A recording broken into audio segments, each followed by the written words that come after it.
Everyone is talking about AI agents right now, which usually means half the room is pretending they know what one actually is. So let's clear it up for those folks. Here's the simplest definition I know of that actually works. Agents are essentially models using tools in a loop autonomously. That's it. Models using tools in a loop with autonomy.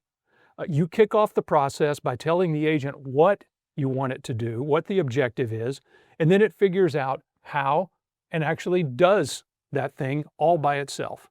This capability can be tremendously powerful as a force multiplier. It's as if you're now the leader of a whole team of highly intelligent, highly motivated employees intent on executing your instructions with speed and scale. Sounds great, right?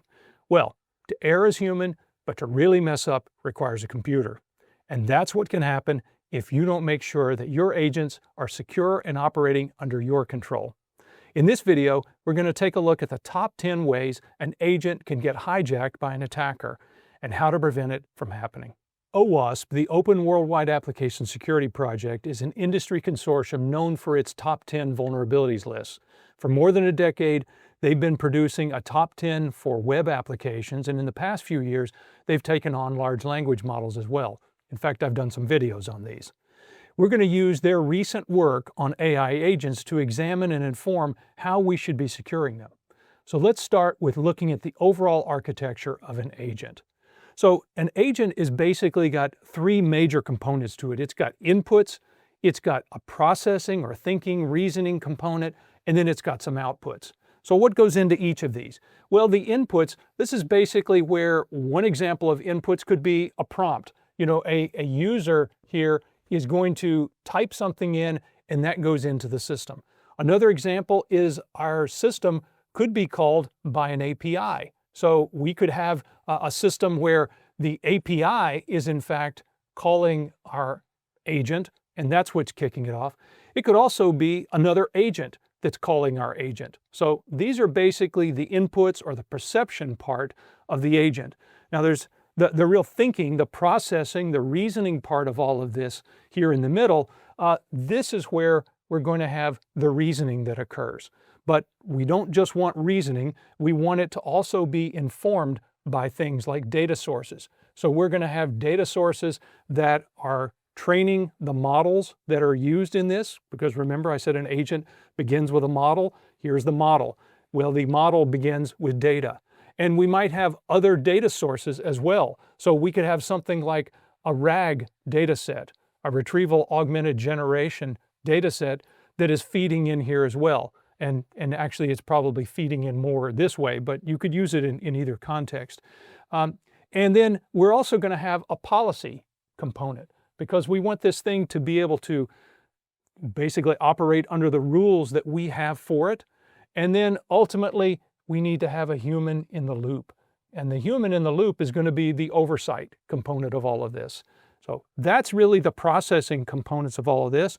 But ultimately, the agent is going to take action. And that's where the outputs come in. So the agent could then call tools.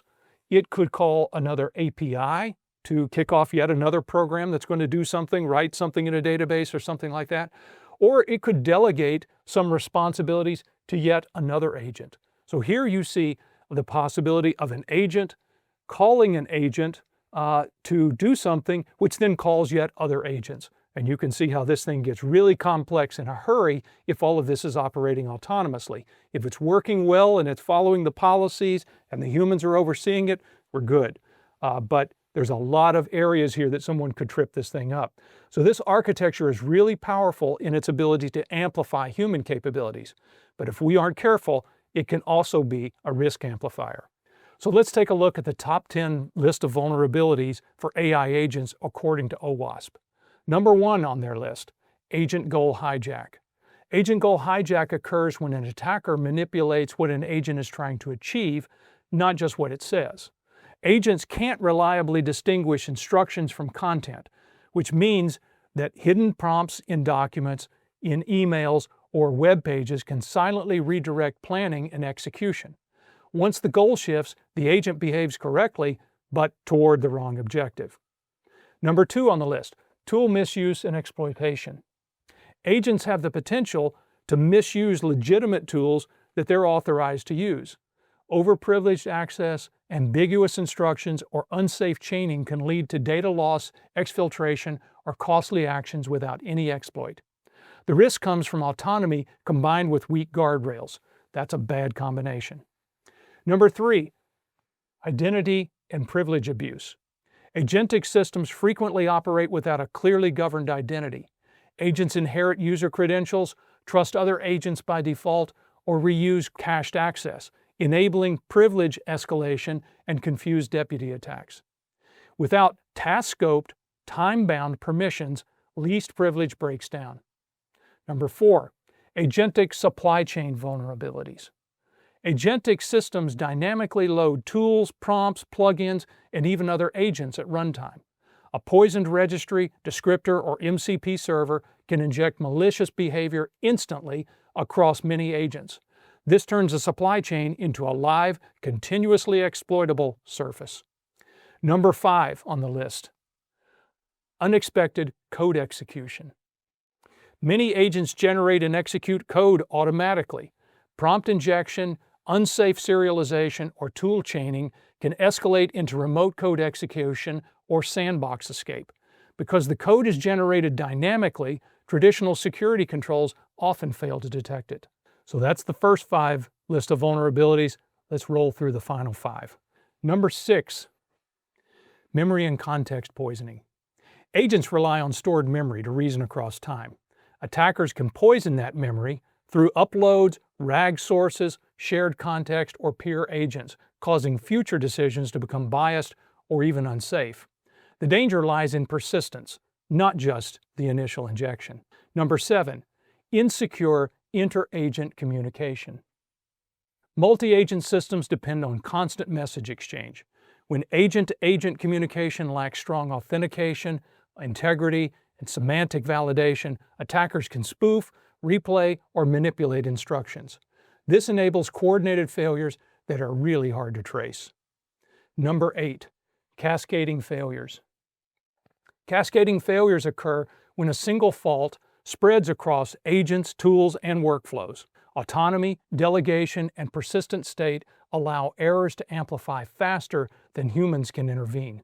The impact often far exceeds the original mistake, as it just keeps amplifying. Number 9, human-agent trust exploitation. Agents can exploit human trust through confidence, authority, or persuasive explanations. Users can approve harmful actions without independent verification, making the human the final execution path. This leaves clean audit trails that obscure the agent's role in the failure and making it very difficult to find the source. Number 10, rogue agents. Rogue agents are agents that drift from their intended behavior over time. They may appear compliant at a task level while pursuing hidden goals, colluding with other agents, or gaming reward systems.